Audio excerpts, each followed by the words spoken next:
Hello again, everyone, and welcome to False Count Anywhere here on the Rhode Island Broadcasting Network. Erik Dunn here, back at home as usual in Bridgewater, Massachusetts. Hope all y'all having a good start to January, a good start to the new year. Oh boy, I'm not gonna lie to you. It's been a pretty tough 5 days, 6 days, but I'm always delighted to be here. Um, I want to make sure I state this in the very beginning that for those interested and wanting to tune in every week, we're live every Wednesday at 5 on Facebook, X, YouTube, and Twitch. Also, um, follow us on our Facebook and our Instagram accounts at Rhode Island Broadcasting as well as YouTube.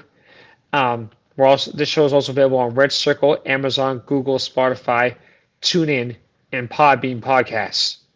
Also, feel free to send us something at buy us a coffee at broadcasting underscore RI. Um, so before I get into WWE and before we get into all of this, um, I'm going to state this for the record that this presentation of False Card Anywhere is the exclusive property of Rhode Island Broadcasting for the private use of our audience, and any publication, reuses, or redistributions by anyone is not prohibited and is given the express consent to be shared and is greatly appreciated. Now, for those of you that have been following me closely for about the last 6.5 months, you guys have heard me sometimes get personal on this program and share a little bit about my personal life with you, if it's appropriate enough. And this is a situation where I want to take a few minutes to do just that. Um, so last Sunday on New Year's Eve, I got a phone call from my dad, Erik Dunn, who was also on pretty rare occasions part of this program too. I would say rare occasions. Um, so I got a call from him saying that my great grandfather might be gone by midnight, and so I went down to Merriam Hospital in Providence to go see him for what would potentially be the last time. He was hooked up to all the monitors, was on pretty much he was stuck on AFib, going in and out, um, but he was fighting.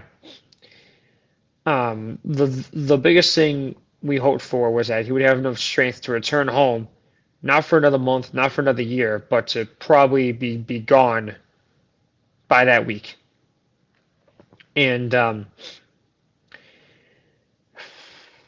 you know, so my great grandmother, his wife, um, when she passed away the week after Easter in 2018, she passed away the same way that that we were hoping that he would, and that is in the house on the bed that they shared for over 60 years. And basically from like around that time, it was 61 and a half, 62 years when she died. Um, they were able to discharge him, get him home, and my dad calls me Friday and says, "Oh, hey, listen, someone from his family who believes in the Christian realm that you do was wondering if you could do a prayer." And I said, "That's a little what's the word? That's a little bit unorthodoxical or unorthodox." So okay, so I did it. Found a couple of scriptures to put in there and pray the way I normally do, and believe me when I tell you, I'm grateful that I did that, um, because um, later on that night I found out from my dad that he passed away at age 95.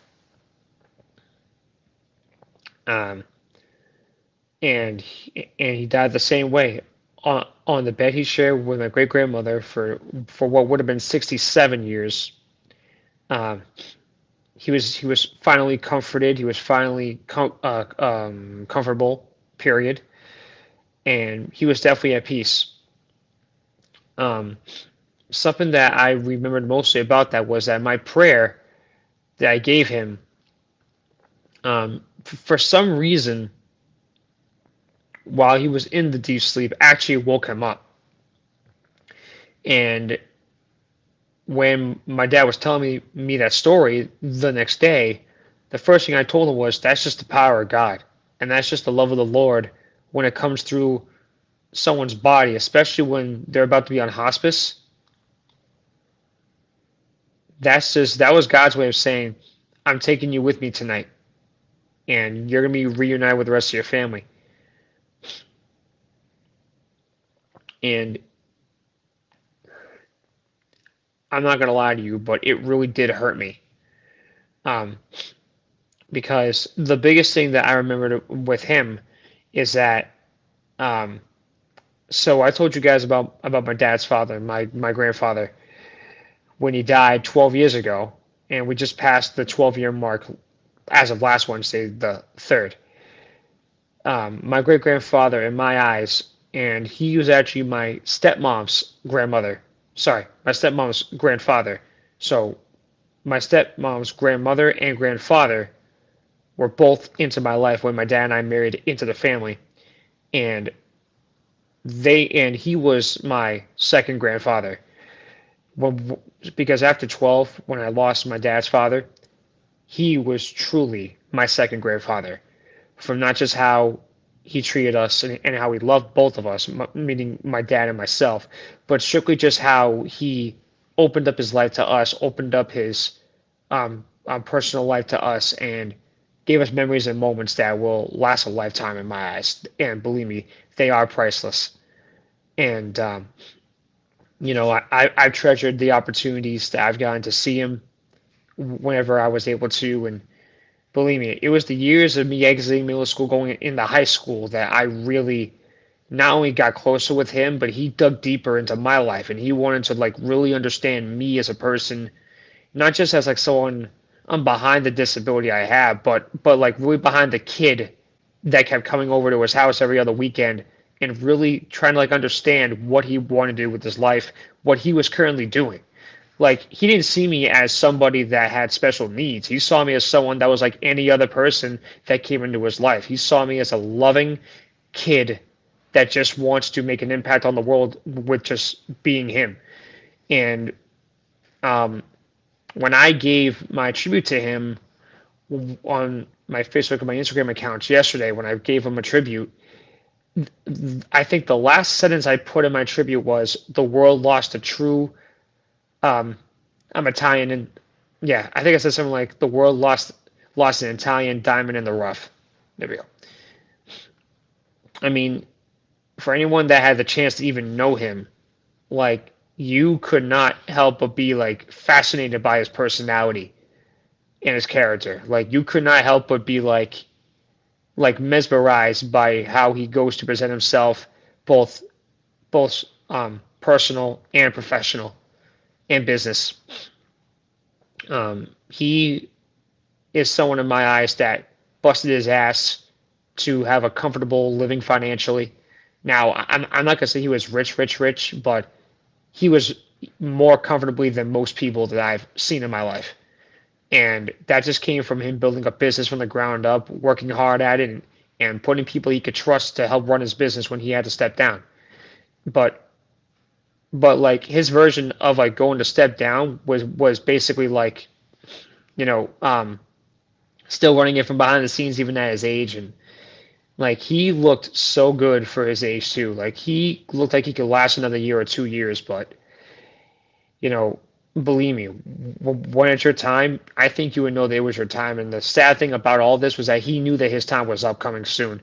Like he knew his time was running out, and he even admitted that he wanted it to end earlier. And I was heartbroken. Like my heart was crushed. But on the same token of it, like on the same side of it, we don't want our family down here to suffer. We want them to be comforted properly. And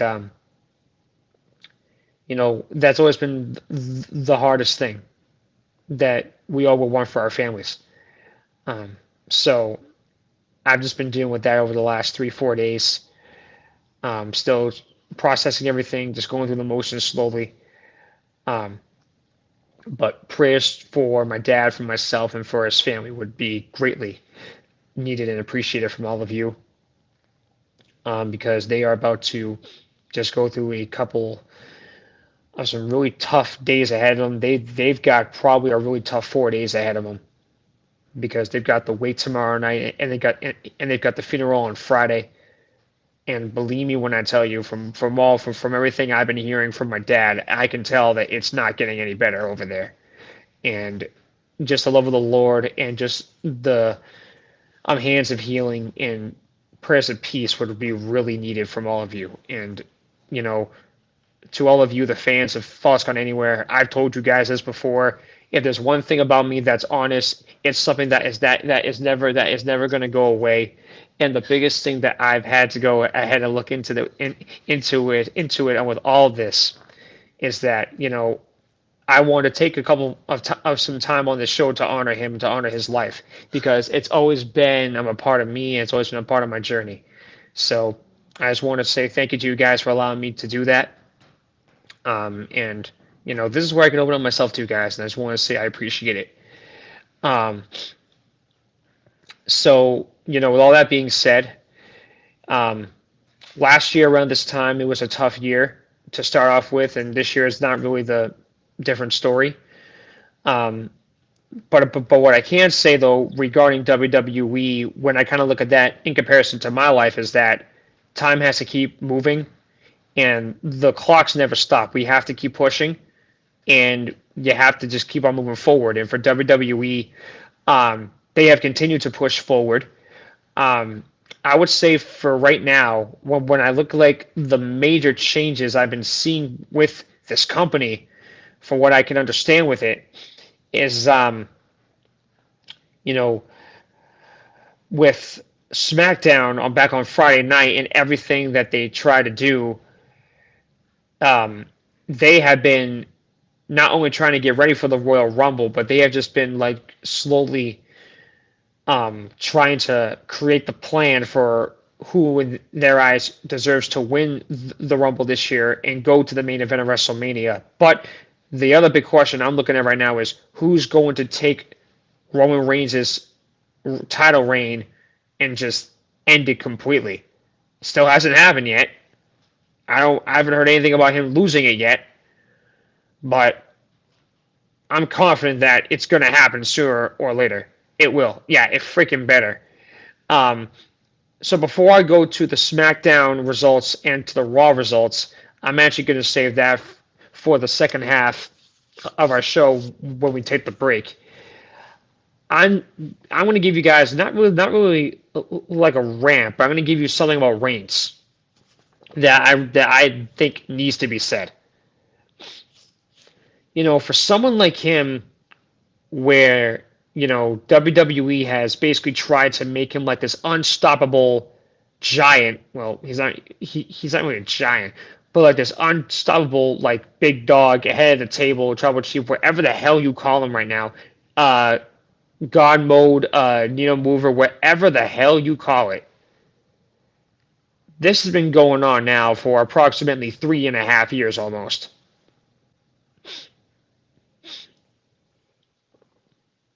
Like, believe me when I tell you, Reigns' reign is going to end, and it needs to end soon. Because the worst thing WWE can do is have him continue this just so he could pass Hulk Hogan's reign as champion. Because unlike Reigns, Hogan actually defended that title, I think maybe 75% more than the title reigns he's had of his reign as champion. Like I saw some like asinine number that in comparison to Reigns' title defenses to Hogan's is a landslide.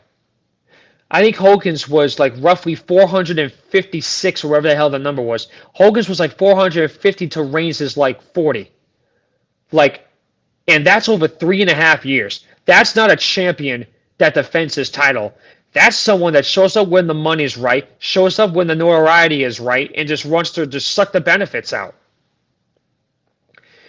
Now, on the same token, when the Beast Incarnate Brock Lesnar, when he was Universal Champion, and a lot of people like Seth Rollins were claiming he was holding down the company hostage, I mean, you could see that. You know, he was a part-timer. But again, that's a part-time champion.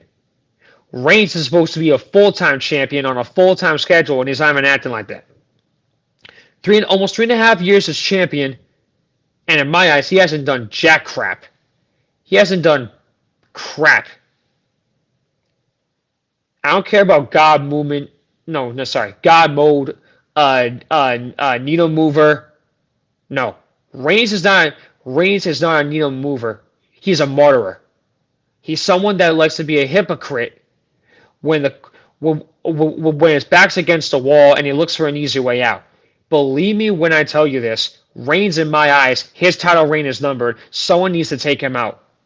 I don't care whoever it is. I don't even care at this point if it's Cody Rhodes. I don't care if it's Randy Orton, LA Knight. I don't even care if it's the freaking Rock. I don't care. Someone needs to get rid of Reigns from WWE because he does not bring in the ratings at all. He may bring in the money, but he does not bring the ratings. You want someone who brings ratings?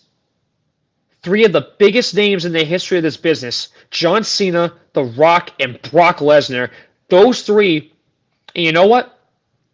You know what? If I had to put my Mount Rushmore of 5 people who bring money into this company and brings ratings to Raw and SmackDown, John Cena, The Rock, Brock Lesnar, Stone Cold Steve Austin. It's hard for me to decide who the 5th would be, but I would either say Nature Boy, Ric Flair, Triple H, or Shawn Michaels, something like along those lines. I don't know who the 5th is, but in my eyes, if you want a 4 horsemen for bringing in money and bringing in ratings to WWE, it's John Cena, The Rock, Stone Cold Steve Austin, and Brock Lesnar. Those, in my opinion, are the Mount Rushmore of WWE making money and bringing in ratings. I don't think I could put Hulk Hogan on there because I'm not talking about like in the past. I'm talking about current. If you look at the last 20 years, it's John. Well, I mean, back then it was Lesnar. Back then it was Stone Cold Steve Austin and Rock. But if you look at like who's come back recently, in like the last 10 years, it's definitely John Cena. It's definitely The Rock. It's definitely Stone Cold Steve Austin. And it's definitely Brock Lesnar. That is the Mount Rushmore of the current WWE, in my eyes, that's bringing in money for this company, brings in the ratings. That's the Mount Rushmore that I see. But if I look at current people right now, the current Mount Rushmore, that would be Cody Rhodes. That would be Seth Rollins. That would be probably LA Knight. And a toss-up between Randy Orton and Jey Uso. They are bringing in the ratings. They're bringing in the camaraderie, and they're bringing in the notoriety. Here's my problem with Reigns. He's doing this off everybody else's hard work. And that fat little stooge he's got, Paul Heyman. I respect him for the voice he's been for decades. But believe me when I tell you, I just got to ask, how many people out there are sick and tired of hearing him talk?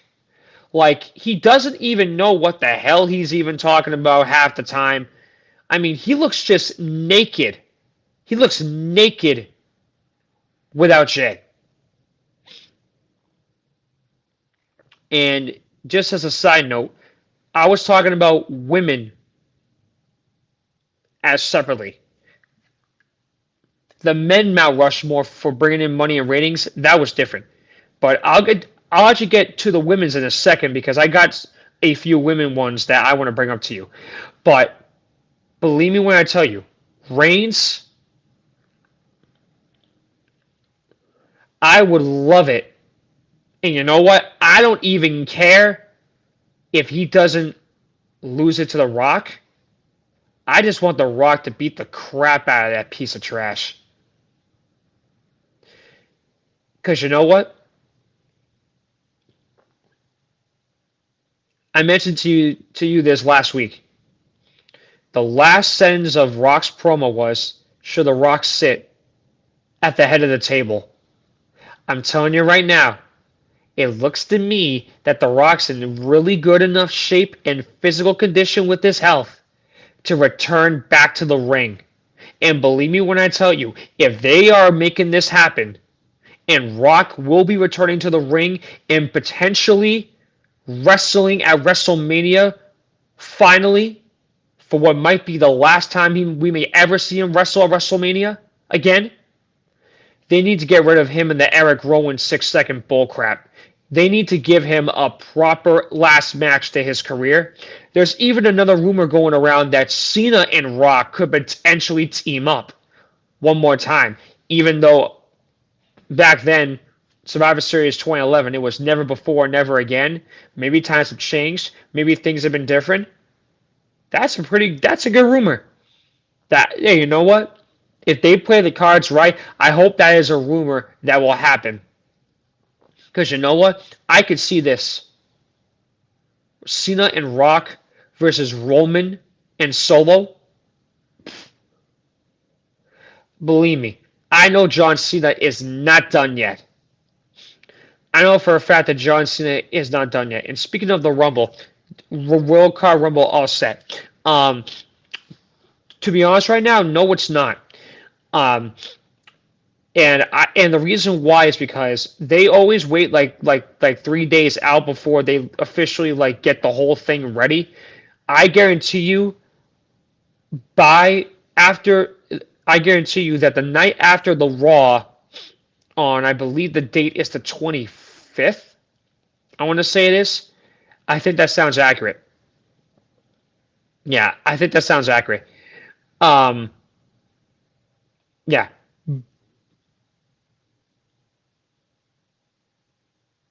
I think that's accurate. I'm not. Oh yeah, actually, you know what? No, I don't know. Actually, I don't think that was. Basically, by the 23rd. Okay, yeah, because the show would be the 24th. Sorry about that. My bad. Um, basically by Raw of either the 22nd or the SmackDown on the 19th, they will have the full card in place. The hardest thing right now is they don't have the full list of the Royal Rumble participants in both the men's and women matches yet. They don't have that ready. Um, and something else that you guys also know about me is I save previewing the premium the premium live events. I save that till the end. I save that for right when it's needed. I save that right before it happens. And also, funny how the company has made the transitions from Sundays to Saturdays now, and I really don't understand why they're doing that. Maybe they make more money that way. I got no idea.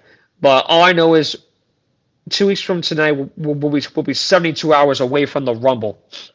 And hopefully by then I'll have the updates I can give you for that, which I'm sure I will.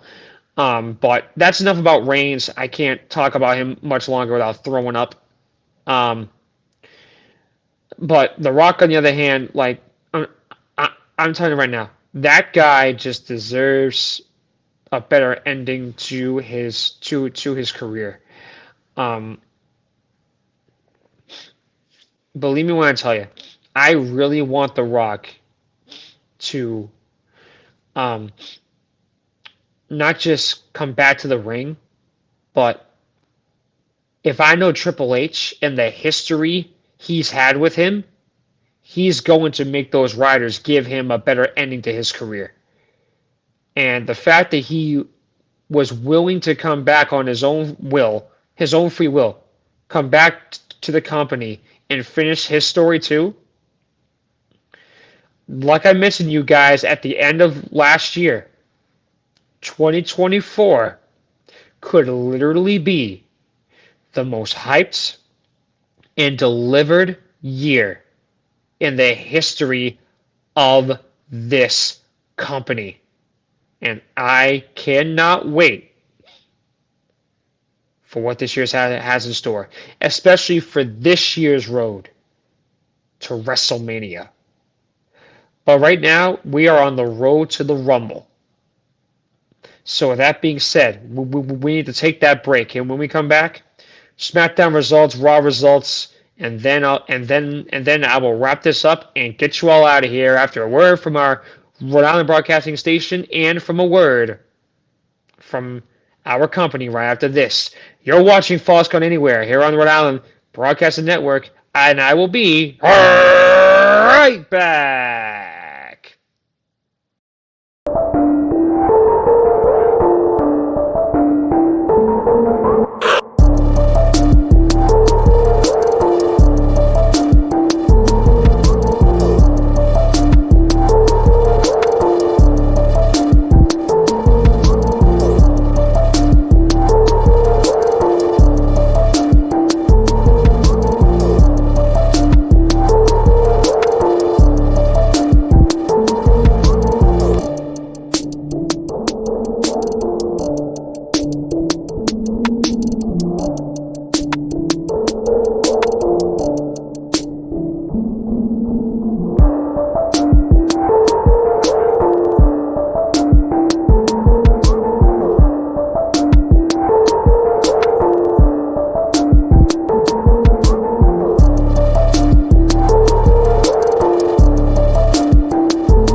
All right, welcome back.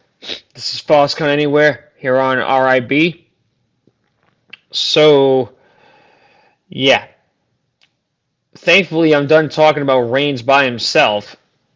But the updates I have to give, which kind of involve around him anyway, but this is where it's going to get maybe a little bit more fun now. So, let's start off with the SmackDown results. New Year's Revolution.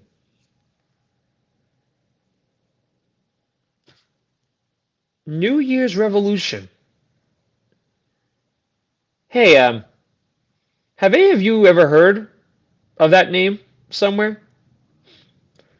Wasn't that like a pay-per-view name for like 3 years? Or maybe it was New Year's Resolution.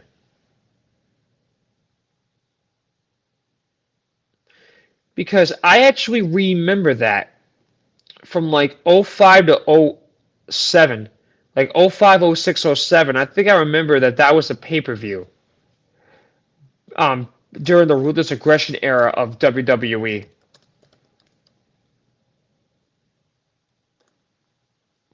Yep, I was right. New Year's Revolution, not resolution, revolution. I do remember that now. Yep, '05, '06, '07. I remember that. Yep, I remember that. Yep, that was crazy. Like that was crazy. That I even remember that whatsoever. That was nuts. But yeah, like that was a pretty interesting pay-per-view, wasn't it? Like, yeah, that was back in '05, '06, '07. That was back in '05 when Eric Bischoff, you guys remember when Eric Bischoff was the Raw general manager back then? He created that pay-per-view. No lie, he did create that pay-per-view. Um,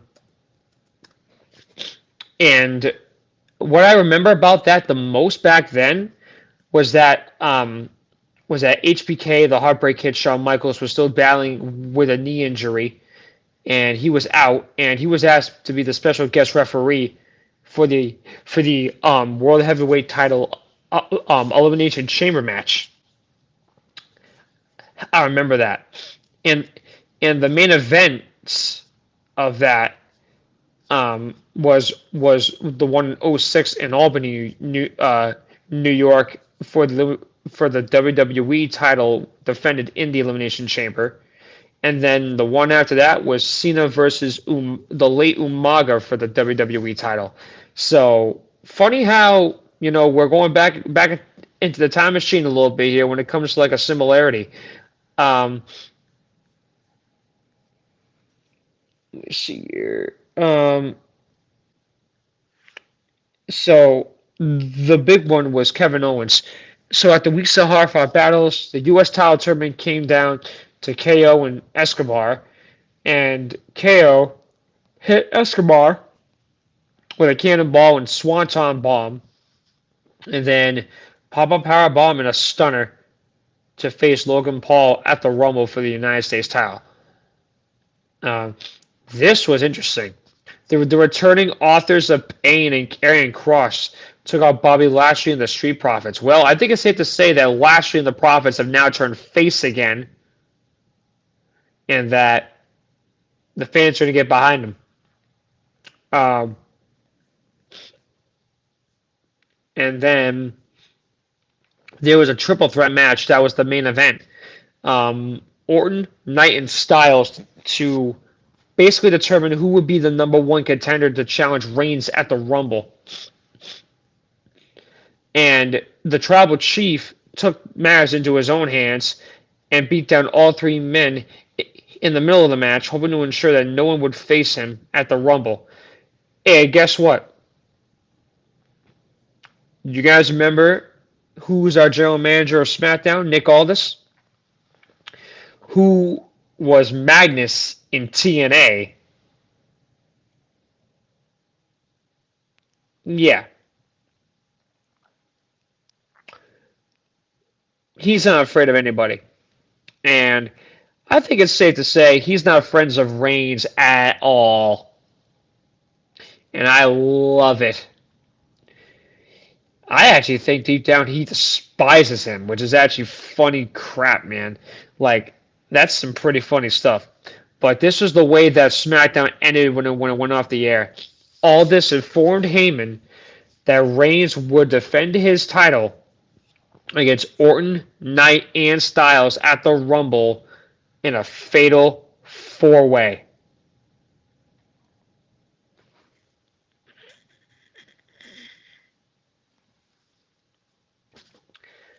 That, to me, was unreal. Reigns defending his title in a fatal four-way at the Rumble against the Apex Predator, Viper, and Legend Killer, the energy captivating, and the phenomenal one, Randy Orton, LA Knight, AJ Styles.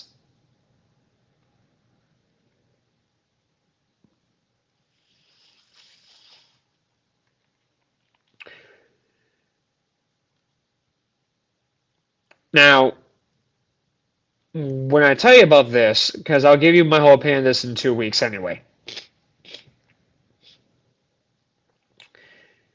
there's one more person that's added to this problem, and his name is The Rock. I am predicting right now that there's going to be something involving him and Reigns at WrestleMania. But I don't think it's going to be for the undisputed WWE Championship. I don't think they're going to write it off like that. But on the same token, if The Rock, I mean, this is going to be kind of like a crap kicker. But if that ended up being the case, somehow, I can't see it. But if it did, and Rock won it to dethrone Reigns and have him retire as champion,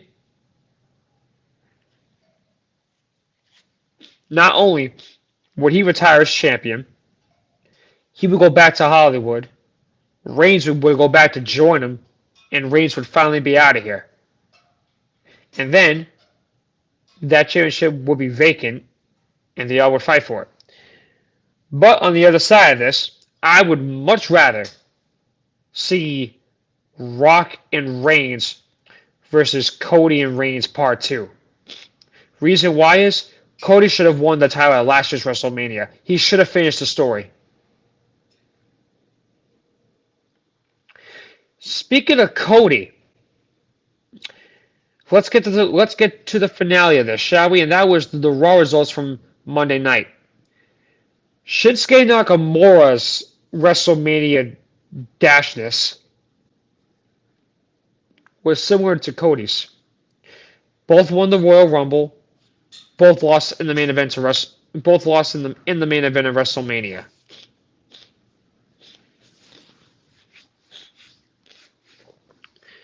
And speaking of the Rumble, so in the beginning, the Scottish psychopath Drew McIntyre engaged in a war of words with the brash, outspoken CM Punk, as McIntyre declared for the Rumble.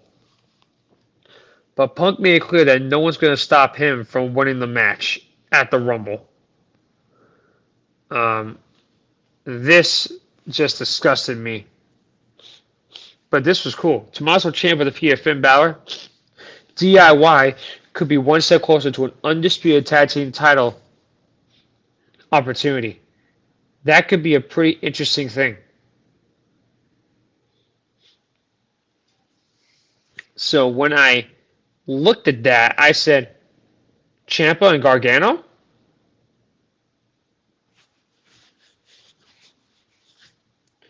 That's interesting. I could see it. Of one of the best tag teams in NXT history getting a shot, maybe dethroning him.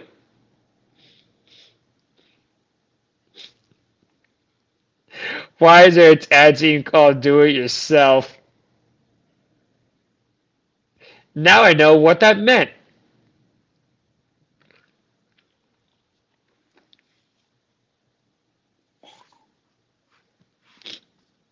Whoever said that, thank you. I never knew what DIY meant at all. Well, it goes against the actual meaning. Yeah, of course it does. Oops. Oops, I'm breaking the fourth wall. Anyway, what happened next disturbed me completely. Louis Kaiser launched a chair at the former WWE champion Kofi Kingston and kicked Kofi's head into the steel ring steps. That pissed me off.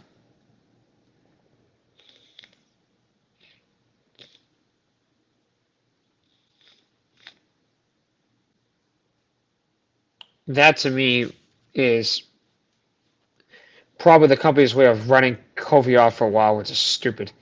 What happened next was Nia Jax vowed to win the Women's Royal Rumble and challenge Rhea Ripley for the World Heavyweight title at WrestleMania. If that ends up happening, we could be looking at the Irresistible Force versus the Unstoppable Champion. Who knows? And then R-Truth just showing his very humorous side. I mean, I can see why a lot of people still love R-Truth. Like, he is a funny guy. I think he's hilarious still. Miz defeated JD McDonough. That was great to see.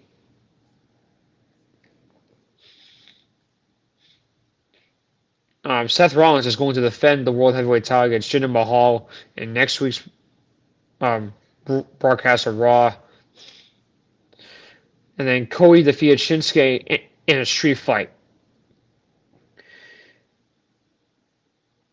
My big concern with Cody is if he tries to get the story finished, there could be a lot of backlash from not just from the fans, but from the question of why did you make Cody wait all this time? And it's just like, people. All I can tell you right now is we're in for one hell of a ride. And I mean that. The biggest thing I look at for WWE is they've got all of the elements and the ingredients needed to make a delicious recipe right now.